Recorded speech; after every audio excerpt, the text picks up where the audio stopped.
and welcome on behalf of the College of Arts and Sciences. I'm your moderator for today, Clara Davison. Thank you so much for joining us for Book Club. So to get us started, Aman and Jill will share some brief remarks about Middlemarch, including answers to your pre-submitted questions. Aman, take it away. All right, thanks also from us for joining us. And also congratulations to all of you on reading Middlemarch. Whether you liked it or not, I just think it's a real achievement to have read what I still consider one of the greatest novels ever written. We were talking about this before, and I was always curious how many people like the novel. Claire, are we able to do the little survey? Yeah, so, as I'm talking and as Jill is talking, if you could just, tell us whether you liked the novel or didn't, or just thought it was fine. So we only got a few questions in advance. And one of them was, why is Middlemarch considered a great novel? And I would love to start with that. And at least I can talk a little bit about why I think it's a great novel. George Eliot is clearly a genius, and she's a particular kind of genius in the sense that it's not just that she has this kind of artistic ability, but she also has this kind of incredible knowledge of science, history, philosophy, politics, that she understands so deeply all these things. And you can see it in the metaphors she uses, in the conversations she depicts, various kind of digressions on the history of Rome, the history of religion, all kinds of stuff, natural sciences with little collections and Lydgate's research. But she is an artistic genius as well. And the way I kind of think of her artistic genius is that she's got this theme in Middlemarch that I think I want to say is a three-part theme. And it's kind of amazing to me how she works it into just so many plots and subplots and even individual scenes and individual characters with just this kind of astonishing rigor and gracefulness. So to kind of talk about that theme, and I think I could put it into three parts, and part one would be this. Almost all of us, even the most well-meaning, tend not to see other people as real people. That is, we think about other people as if they exist just to make our desires reality, and we don't think of them as having their own ideas, desires, and limitations of their own. And so we are often surprised and frustrated when we realize that the people in our imagination don't match up with the people who actually exist in the world that we really encounter. And so this error is common to a number of characters in the novel. Most obviously, Dorothy and Lydgate each have these kind of great ideas about how they will show their significance to the world and how the world will just receive and assent to their amazing ideas. So Dorothea sees in Casaubon someone who will make real her ambitions to be at the forefront of the progress of knowledge, of intellect and faith, and who will assist her in doing such good deeds as building new cottages for the poor. And Lydgate sees in Middlemarch a town that will appreciate, or at least not interfere with, his medical reforms and his own scientific research. Lydgate even sees in the merchants he's indebted to people who are kind of like him, who don't really care that much for money. And he sees in Rosamond not as someone who has her own dreams and desires, but simply someone who will help him further his. And then in turn, Rosamond believes that Lydgate will wish to further her aims of moving out and above the social ranks she finds so dull and middling. This error is also true in more minor characters. Fred Vincy takes for granted that Featherstone will act as he wants him to by leaving him at fortune. Bulstrode believes the world will see him as the morally, religiously upstanding figure that he thinks he is. And for their parts, Featherstone can't believe that others in the world don't exist to help him, as he says, do as he likes. So Eliot kind of weaves this kind of idea of us not seeing other people as real people, through all these like plots and subplots, but it's not just in these like arcs that she weaves them in. She also does it in these individual characters and individual scenes. So like the scene when Fred is so confident that he'll be able to trade his horse and make money to pay back the Garths, and he finds out that the horse merchants in the world generally just don't have the same ideas as he does. Or when Featherstone is desperate to get married, to burn one of his wills, and she refuses, and he just cannot believe that she is like this person with values, ideas, and agency that are far stronger than anything he suspected. And then part two of the theme is Eliot kind of saying, well, we're often blinded by our egos, but we don't have to be. Right? It's possible, but sometimes really difficult to make the supremely ethical leap of taking other people seriously. And it's in fact only by taking this leap that we can take our own humanity seriously too. So Dorothea's knowledge, ultimate knowledge of Casaubon's pettiness and desire for control actually doesn't destroy her. It actually makes her see her own desires and capabilities more clearly. And this is also true of Dorothea's sympathy for Rosamond and then Rosamond's in turn realization that, as Eliot writes, quote, Mrs. Casaubon's state of mind must be something quite different from what she imagined. And that in turn makes Rosamond put aside her own egoism and then helps pave the way for Dorothea to marry Will. It's really hard, as Eliot says, to take other people seriously. This is another famous quotation. If we had a keen vision and feeling of all ordinary human life, she writes, it would be like hearing the grass grow and the squirrel's heartbeat, and we should die of that roar which lies on the other side of silence. As it is, the quickest of us walk about well wadded with stupidity, right?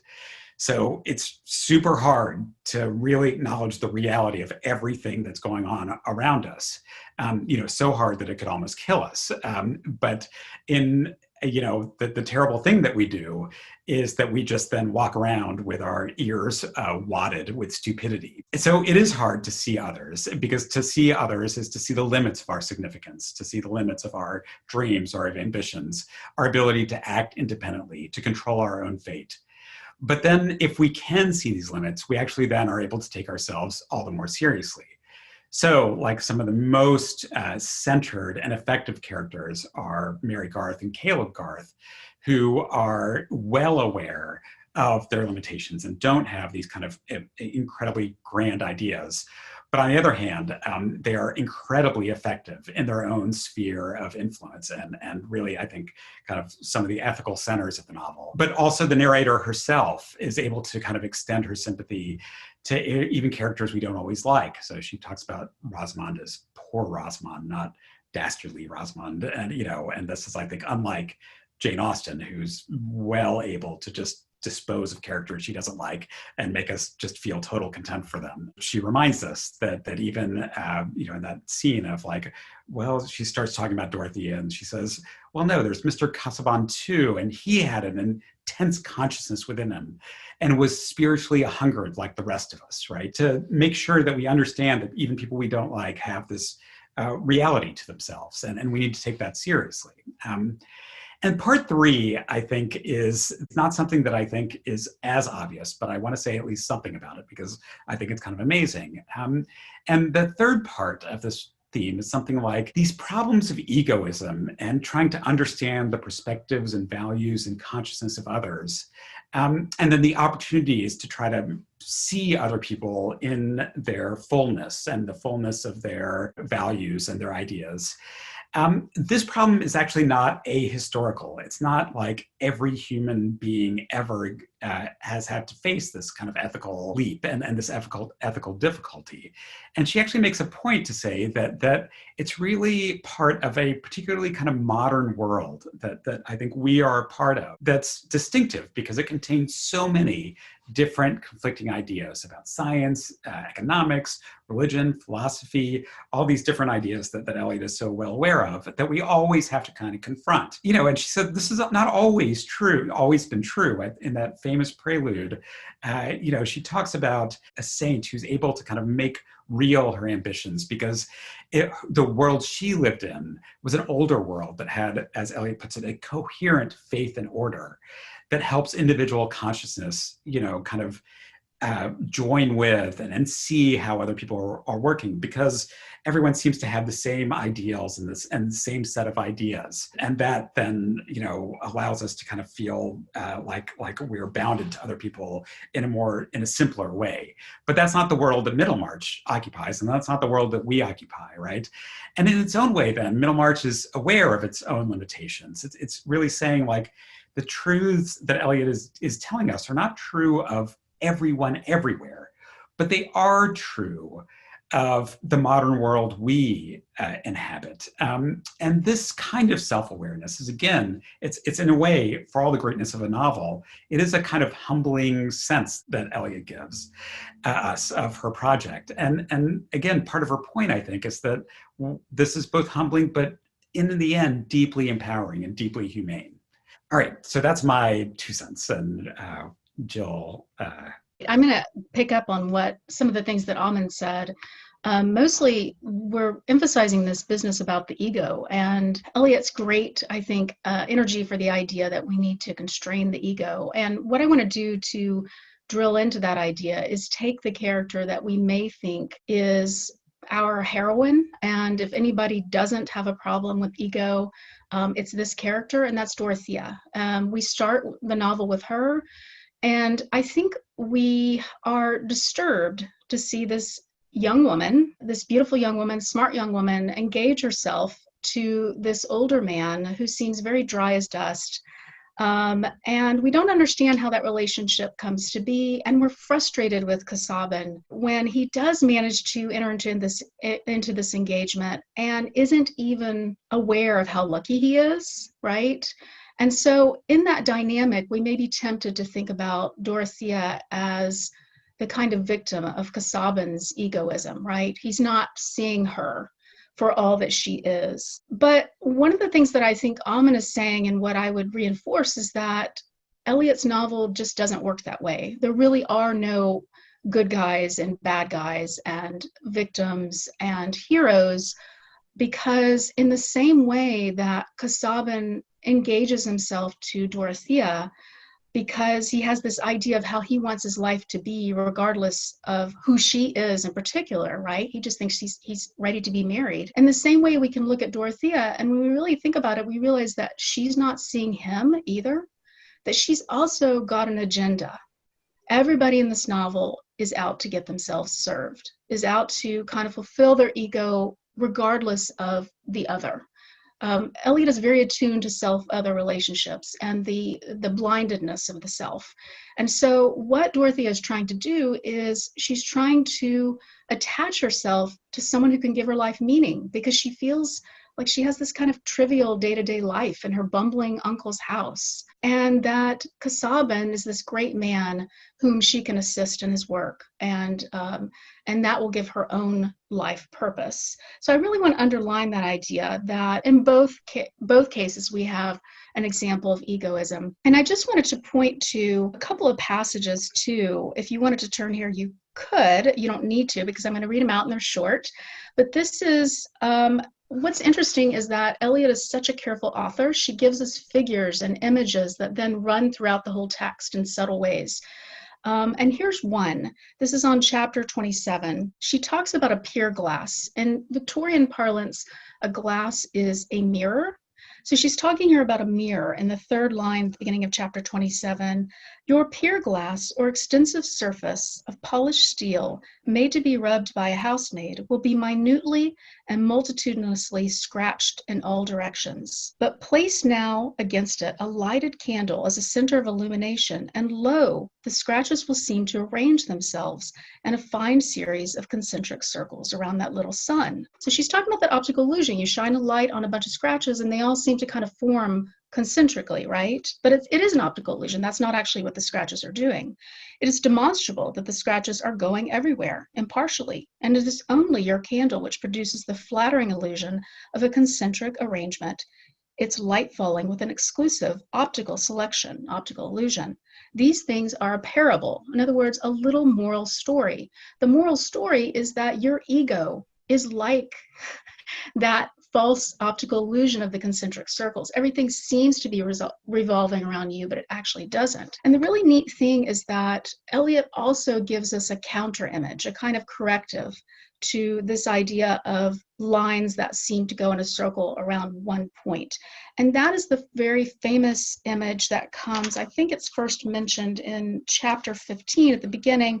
I'm not going to read the whole passage, but basically in that first paragraph, she's talking about another author, Henry Fielding, and she's comparing, the narrator is, comparing her own storytelling method to Fielding's. And she says, I don't have time to tell my story the way Fielding does. He's really digressive, he's long-winded, whatever. And she says at the end of that first paragraph, I at least have so much to do in unraveling certain human lots and seeing how they were woven and interwoven, that all the light I can command must be concentrated on this particular web and not dispersed over that tempting range of relevancies called the universe.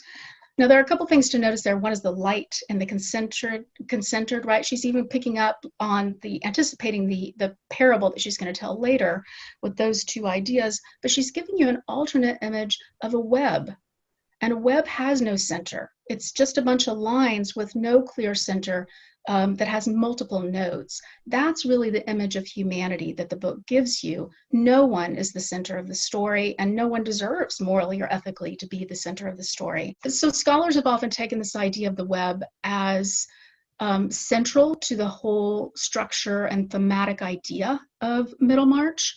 And they see that there are multiple kind of like shadow images of the web going on throughout the book. What I mean by that is other images or other ideas in which a lot of different things seem to kind of be integrated, like interwoven together. One of them is the key to all mythologies, Casaubon's goal for his research. Another one is that primal tissue that Lydgate is seeking in his research.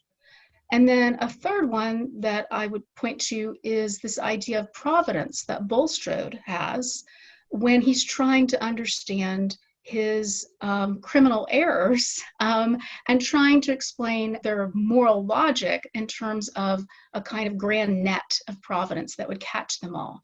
The thing about all of these three examples is they're false versions of the web, right? They're themselves egoistic versions of what the web is. Really, they're just characters' own image that seems to be capturing lots of different things and there's no center. But really at the end, it's like all about Lydgate's research, Casaubon's research, and Providence, Bulstrode's moral self-justification. What Eliot's doing in this novel is offering the right version of the web, which is a lot more complicated, a lot more human, a lot more ethically challenging for the reader. And I think that the question of why this novel endures has to do with that ethical challenge, because it still kind of speaks to us today in that modern way that Aman's talking about.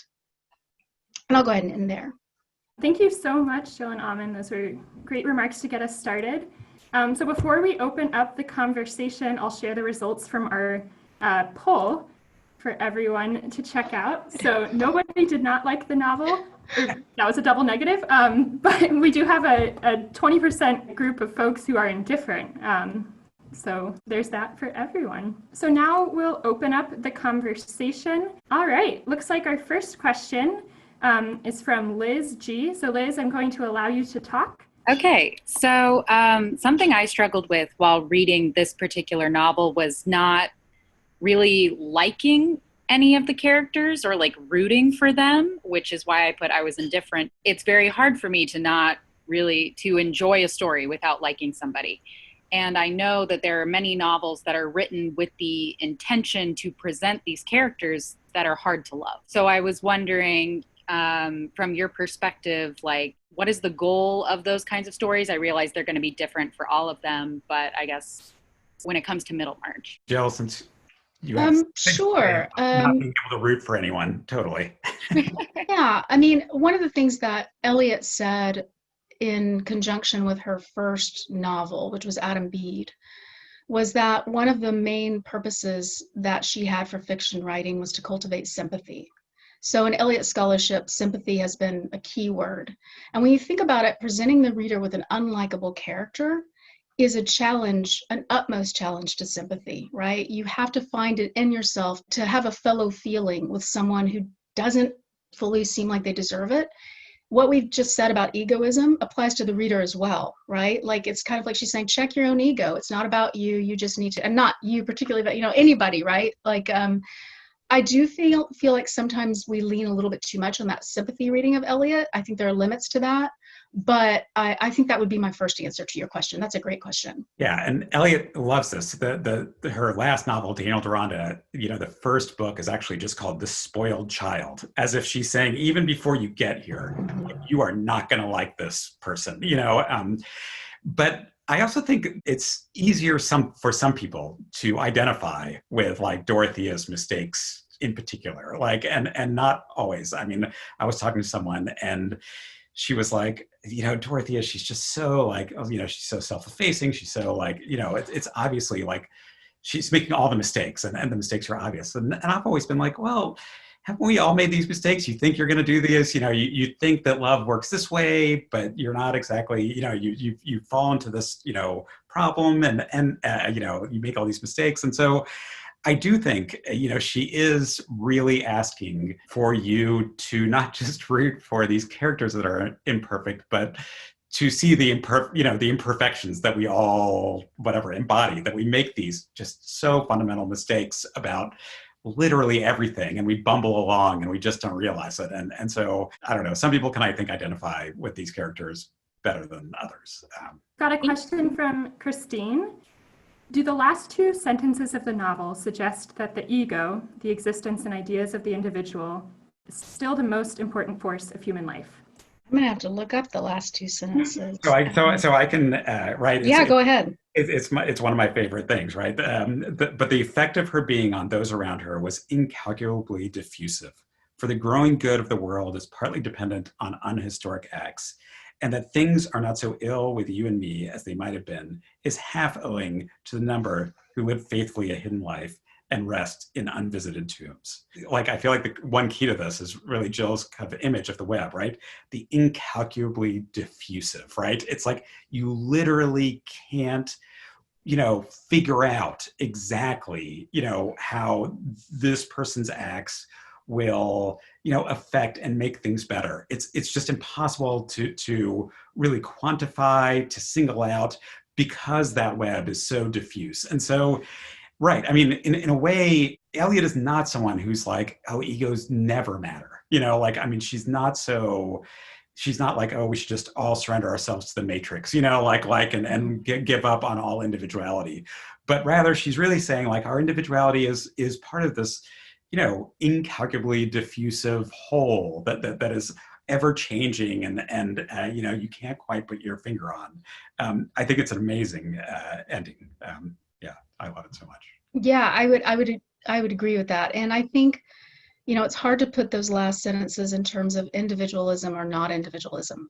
I think she's really challenging our sense of self-other boundaries. I think of her, I was saying this before, like when we were talking, I think of her as a very Buddhist author, right? Like her chastening of the ego is very existential, right? Like, so Dorothea is everywhere in the web, right? But she's also herself. I mean, like, you can't really make that distinction. And yeah, that's a wonderful line. And also it's a very famous line as well. Our next question will be from Trisha. I wanted to kind of go along with that. I felt like it took about 200 pages to feel like I was even game for this. It's like I was going for it, but I was definitely losing steam here and there, but it still kept bringing me back. To me, I think it's not until you kind of live with this book a while that you do care. Because to me, it's so much in your head. She intellectualizes so much, and the characters seem like they're kind of intellectualizing their own lives. So the heart of the novel is really buried in there. Because I think it seems like you stay in your head a lot with this novel until you finally see the humanity. I guess, so that would be my comment, that I thought it was hard to engage with this for literally hundreds of pages. And then you are rewarded. So this is delightful. Thank you. I mean, there is this like slightly deformation, in the sense that scholars like this novel, like George Eliot, because we all aspire to be super smart. And unfortunately, you just kind of have to give up to be as smart as George Eliot. But I do think that's totally fair. And it's one of the things I often think about is like the sheer intelligence on display and the intellectualizing, like what is that all about? Is it just about knowledge? Is there something else kind of going on there? I do feel like among English PhDs, especially in the Victorian era, this always has this force of like, oh, if we could only be like George Eliot, like this is the greatest, whatever, the subjectivity that we could all aspire to. So, and not everyone has that trip, right? I mean, it's a trip that scholars would have, and then then the problem with Casaubon of like, oh, but aren't we just like Casaubon? Like we're all looking for this key of mythologies and we're so pathetic and horrible. And so like that whole intellectual part of it, it's hard. I guess what I'm saying is it's hard for me to comment on because it just hits so close to home to like what I've chosen to do with my life. And so it's like, it's super deep for professors, I think, is the only thing I would say. Yeah. Casaubon, when you teach a graduate class and when you first read the novel as a graduate student, it strikes fear in the heart because you fear that you are him, that you are kind of on an intellectual mission that has no end. So yes, there's a lot of identification to be had there. And I will just say, in case it's not obvious, Elliot is legendarily brilliant. I mean, when people talk about the Victorian period, she is the one. She was like a polymath.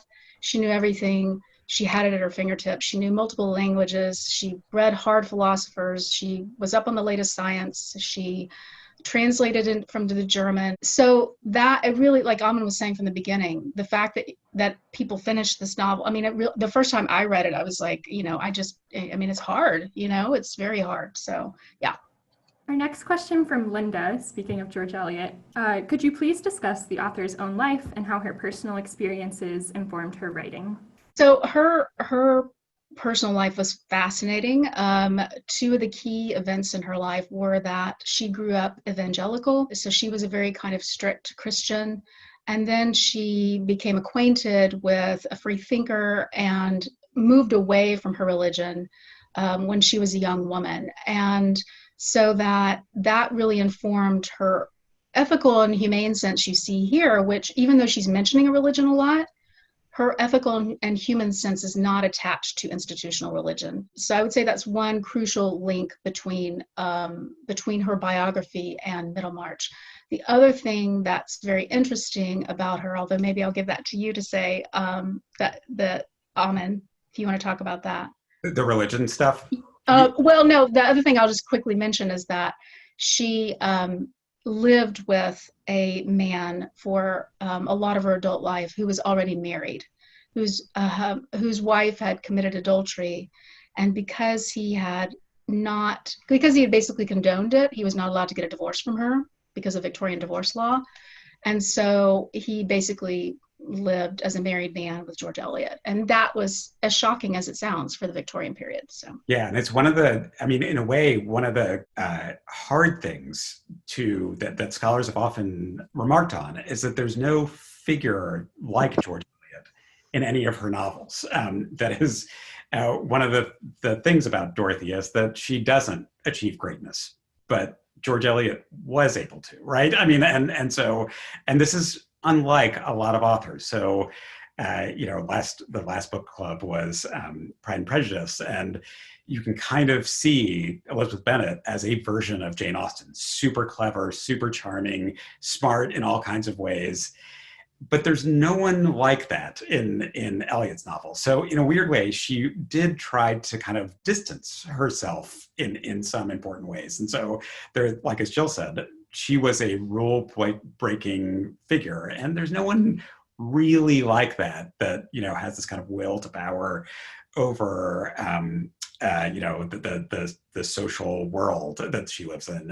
It's totally rebellious and is okay with that, and things work out okay with them. But I think the religion thing is one of the key ones, because that trip is one that she comes back to over and over again with Dinah and Adam Bede and with others, these figures who start by believing that religion, if it's not the key to a meaningful life, is certainly a huge part of it. So like that's part of what attracts her to Casaubon is that there's this faith element to it. And then by the end, she has this other kind of ethical idea that's really about human relationships that's most important. And this was really informed by, she translated this German thinker named Feuerbach, who wrote The Essence of Christianity. And that was his basic thesis, that we basically put into God all these human aspects that are really within us.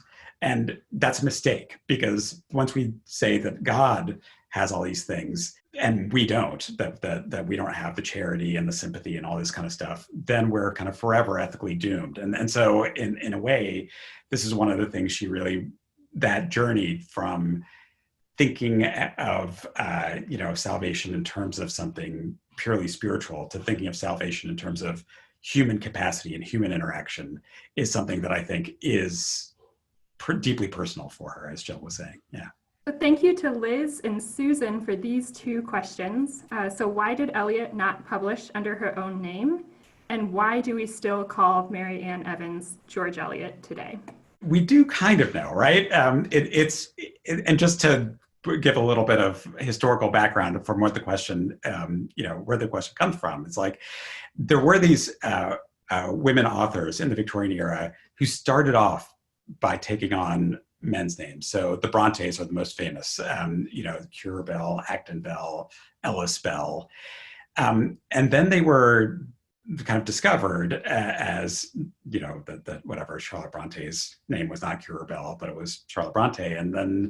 And so we just call her now Charlotte Bronte. George Eliot is the exception. People eventually knew that she was Mary Ann Evans, but she still insisted, actually, that she go by George Eliot.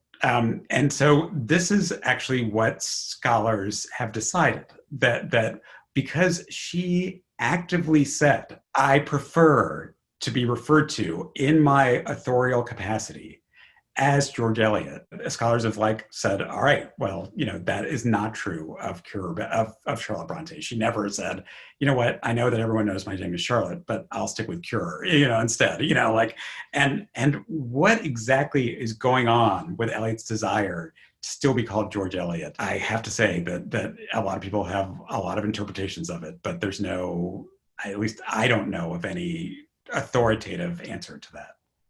I don't know of any authoritative answer either. I think it may have something to do with the fact that she was living with George Henry Lewis. And so the pseudonym gave her a degree of privacy that kept her public reputation separate from the scandal of her private situation. I feel like I read at some point that when her real identity became discovered, that that was an issue, but people kind of got over it. But I'm not quite remembering fully the biography there. As you can imagine, her relationship to her femininity, is an issue here, but I don't think anyone has any kind of conclusive, answer to it.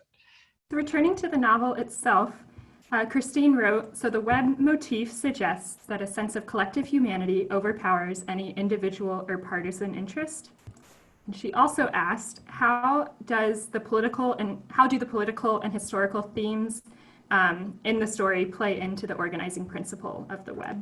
Do you want to take the first part and I'll take the second part? Sure. So the first part was about... The web motif suggests that a sense of collective humanity overpowers any individual or partisan interest. I would say no, because I think that idea is more of a, for instance, a current idea, right? Like if we go protest in the street, that collective energy is going to have more power than individuality. I don't think she thinks in terms of the collective. I think she thinks in terms of the small and the complexities of the self and the other in really close interaction, which is in some ways a harder moral and human exploration than to say, okay, individualism is bad, but collectivity is good. She's giving us again, this is why the novel is so challenging. Yeah, and I think that's going back to the question about, all right, it takes 200 pages to get into it. and that's the thing about long novels, right? One of the things I always say is that I like to teach is it's not the case that everyone wrote novels from the beginning of time. Actually, the novel is a fairly recent kind of invention. It's only been the last couple of 100 years that people have been writing novels. But novels are particularly good at this one thing, which is kind of what Jill said, is actually to present a lot of different characters and their interactions with one another.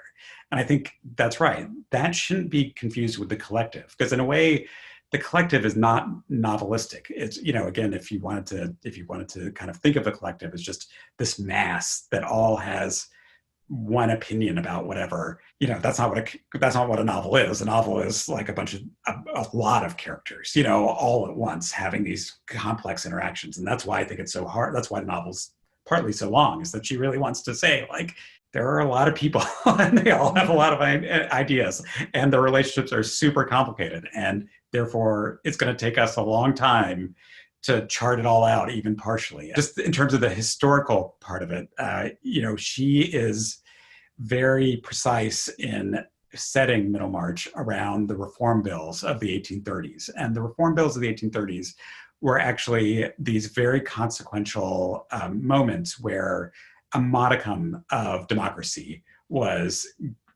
introduced to British political system. So like, it used to be that really the House of Parliament were controlled by these huge landowners, which are still people who have a lot of power in Middlemarch.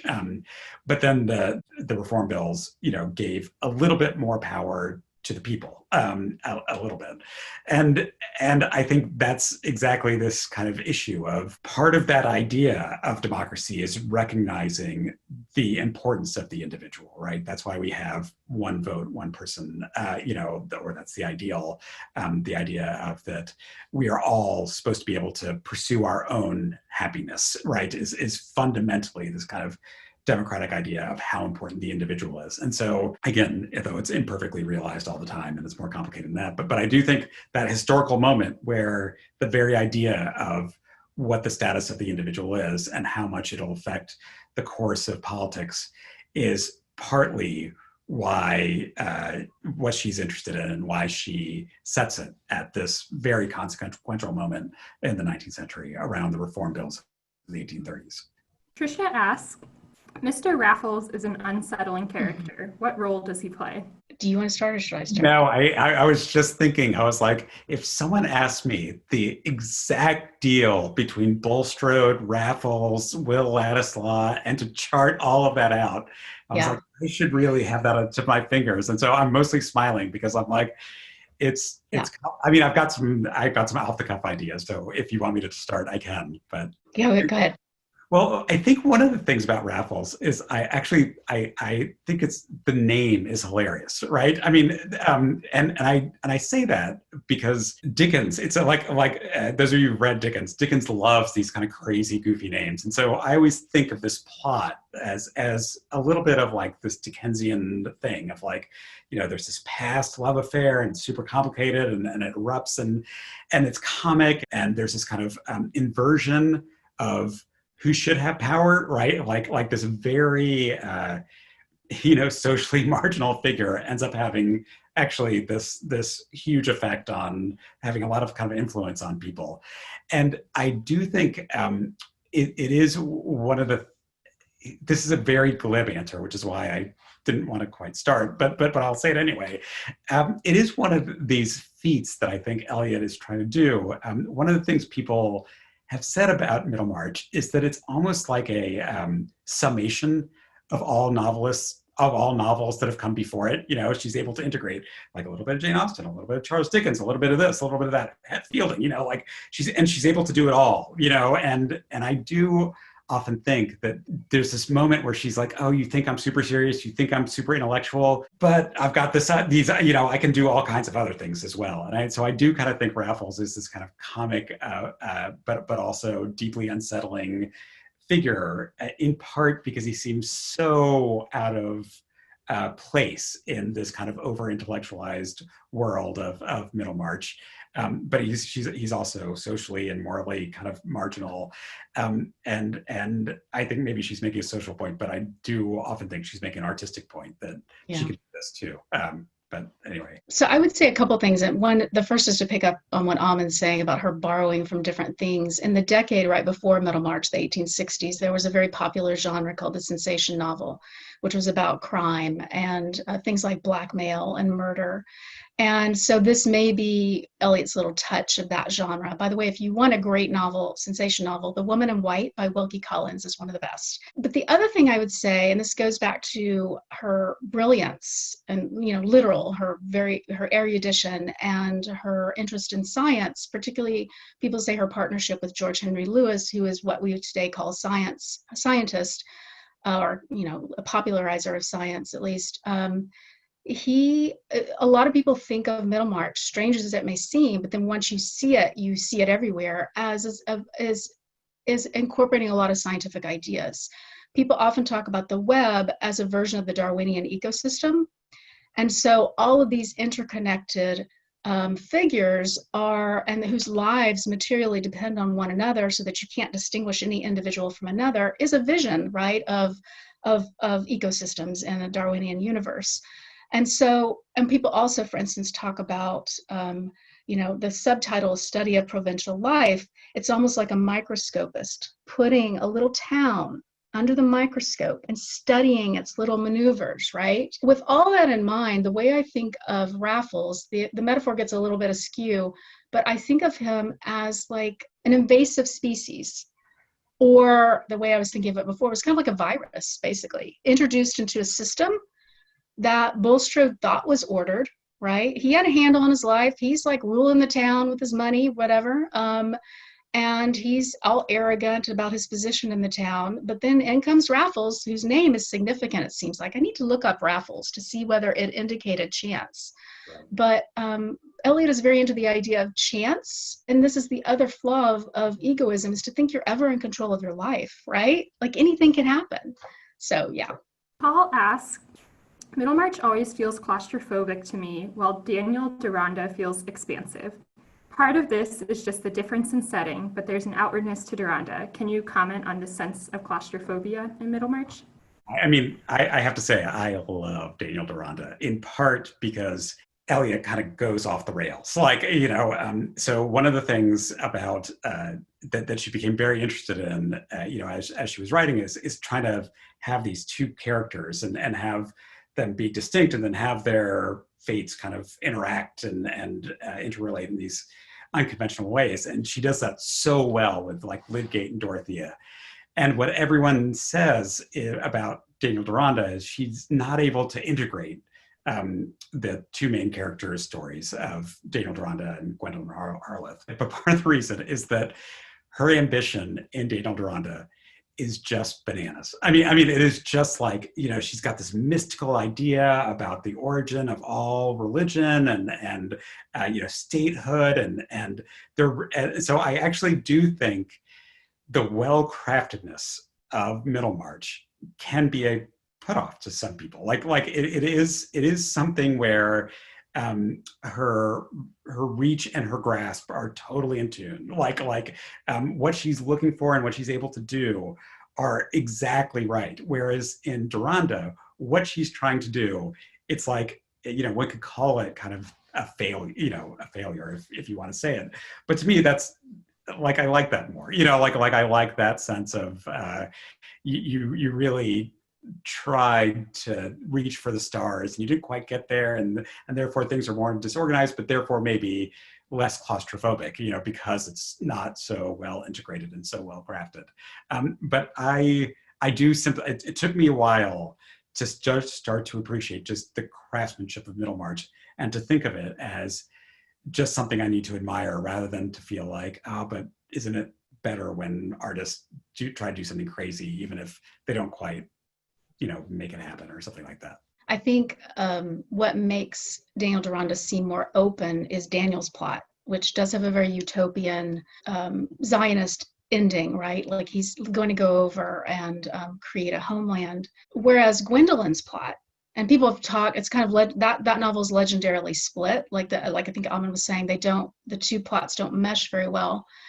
But Gwendolyn's plot is actually very claustrophobic. It is very much a Victorian woman's plot in the same way Dorothea's is, right? She's in an unburied, she's in a tomb as well, unburied tomb as well at the end. You know, she's kind of just left and she says, I'm going to try to live, right? And so I actually see links between Middlemarch and the Gwendolyn part of Daniel Deronda. Speaking of Dorothea, a question from Christine. Dorothea gives up her financial power in order to marry Ladislaw. What does that say about the reform bills forcing the relinquishment of power?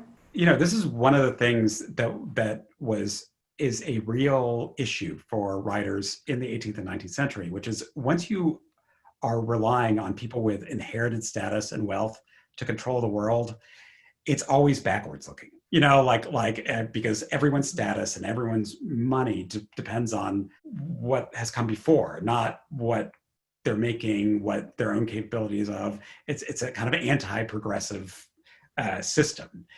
And I do think like part of the trip that Eliot is trying to do, and this is true of the Fred Vincy plot as well, where he essentially is like, I'm not going to rely, or he wants desperately to rely on inherited wealth, which is again, would just allow him to do nothing, right? That's what he wants. He just wants to like go around and ride his horses and marry and not do anything. And Eliot is like, no, you got to get to work. You got to actually do something with yourself. And I think that relinquishing of inherited, it's not exactly inherited, but you know, money from her husband, which was then inherited by him, is really a kind of saying, the future of the world can't just be tied to the past all the time. It needs to have that individual effort and individual agency that actually inheritance prevents from expressing itself. Yeah, I would agree with that. And to point to the title too, people often, I think, interpret the title as, and the fact that she's backdating the novel to, I guess it would be the 1830s. And it's this kind of march forward in historical progression away from the power of the aristocracy towards the power of the middle class. That's the other thing about Middlemarch. And the economic power of the middle class is a kind of earned wealth, right? Not a given to you wealth. So the fact that Dorothea is giving up her money is very much together with those reform bills, because they did empower the middle class, at least again, in a symbolic way. Yeah. We have a question from Elliot asking, how has Eliot scholarship changed since the 1970s when my wife wrote her PhD dissertation on Eliot? I guess I wanted to pick up, I'm going to use this to pick up on something Jill was talking about with the Darwinian, the science stuff, because I think that's got to be one of the biggest changes about how indebted we can see Eliot's plotting, her sense of character, her sense of how things interrelate to these kind of scientific debates. And I think that's been really crucial. And you know, one of the things Jill was talking about is like this idea of, once you kind of think about a Darwinian ecosystem, it immediately suggests that no one person, no one thing has so much agency over it all. And in fact, going back to the Raffles question, you know, there's this pretty famous quotation from Darwin about how the relationship between bumblebees eventually affects how many cats are in a neighborhood. And he goes through this thing. It's like, well, the bumblebees do this to the flowers, and then the flowers, or no, how many flowers affects cats or something like that. And he's like, flowers do this to the bumblebees do this to, you know, the mice do this to the cats. And so you never expect how one little change on one part of the ecosystems will just have this huge effect, you know. And that's a little bit, again, kind of thinking about that in terms of how Eliot doesn't just take the terms of science, like when a Fairbrother is telling us about all the insects and stuff he collects, or Lydgate's scientific researches, but really, you know, these almost deep existential points that science gives us of like, you're not in control of stuff. Things are unimaginably more interconnected and more complicated than you can grasp. And she kind of does this on the level of plot, like, you know, Raffles is like the flower that changes, that then affects, you know, the presence or absence of cats, you know, like, and I think that people love, you know, from George Eliot to all these people to Pearl, Brillmeyer, like that has just become like a cottage industry about science and George Eliot. I think that's one of the big things. Yeah, and I think to add to that, because I hadn't thought of it until you said this, but it is about kind of types of literary criticism in general that we do now that were not really as much done in the 1960s and 1970s. And that time there was more what was called new criticism, where it was about thinking about the text as a kind of cohesive and standalone object, where you were mostly thinking about character motivation and tracing a kind of organic whole interpretation in the text itself. You weren't thinking about the influence of culture and history on the text. And it seems to me that so many of the questions that you've asked today are about culture and history, and that's because that's become the way we do literary criticism now. But I would say that back then it really was more about you know, the nature of character action, motivation. How do we make sense of this in terms of the story world? Our final question for today, in one sentence or one sentence-ish, why does Middlemarch endure? You want to take that one first, Aman? I don't know. I mean, I would just point to what we've all said already. Yeah. I mean, I've been thinking about this a lot, and I will say just that ethical claim that it makes on all of us to say, no matter how smart or generous you think you are just in danger of not seriously looking around you and really taking other people really seriously. And I just think that's such a deep lesson that it's really endures. And I would say too, and this goes back to something that Aman said at the very beginning about the modernity of it all. And I think that resonates in various ways. And one way is that, whereas we tend to think of Victorian novels as providing us with kind of like neat endings, happy endings, which I think is a flawed sense of the Victorian novel, but we do think of the Victorian novel as that way. And like Middlemarch is just full of flawed people. It's a very modern sense of there are no heroes in the world. The world is very complicated. You can try to smooth out the edges of society. And I mean, we haven't even talked about, but I would just leave you with the thought that even the Dorothea Vladislaw union at the end is problematic. There's a bare hints of that in the last chapter. So she doesn't even really give you a happy marriage plot in the end. So, and that kind of dissatisfaction is something that I think we associate more with modern literature than with, and so we still find a lot to think about with this. Well, a huge thank you to all of our attendees for joining today, and a virtual round of applause. And thank you to Jill and Aman for your time and for sharing your expertise and your thoughts with us today. Thank you. This was a lot of fun. Yeah, that's great. Awesome. Well, that's all we have for today. Our next book club will be the first Wednesday in August, same time, 4 p.m. Eastern. We'll be discussing Beloved by Toni Morrison, so I hope you all can join us then. And we'll see you soon. Thank you.